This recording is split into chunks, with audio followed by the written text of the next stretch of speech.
तिथं दारू प्यायले जाता तर एकमेकाच्या उष्टे गिलासाचे तोंडाने तोंड लावता सारे. हा, उष्टे गिलास लावता सारायचे तोंडायचे. आणि इथं भाजीत एक केस दिसलं तर चवण्या करून राहिले दुनियाभराचे. वाकू वाकू पाहता त्या भाजीत. तिथं एकच फोड लिंबाची ठेवली तर सारे जण चाटते. तर एवढूसा केस दिसलं तर मार जसे कव्वाल्या करून राहिले. कशा चवण्या लावून राहिले भाजीले. हा,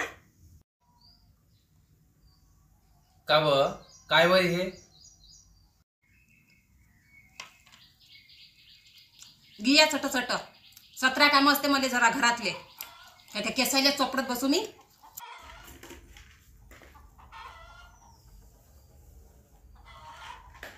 अन्न व अन्न मा पोटातले कावडे बोंबून राहिले. अन्न लवकर अन्न.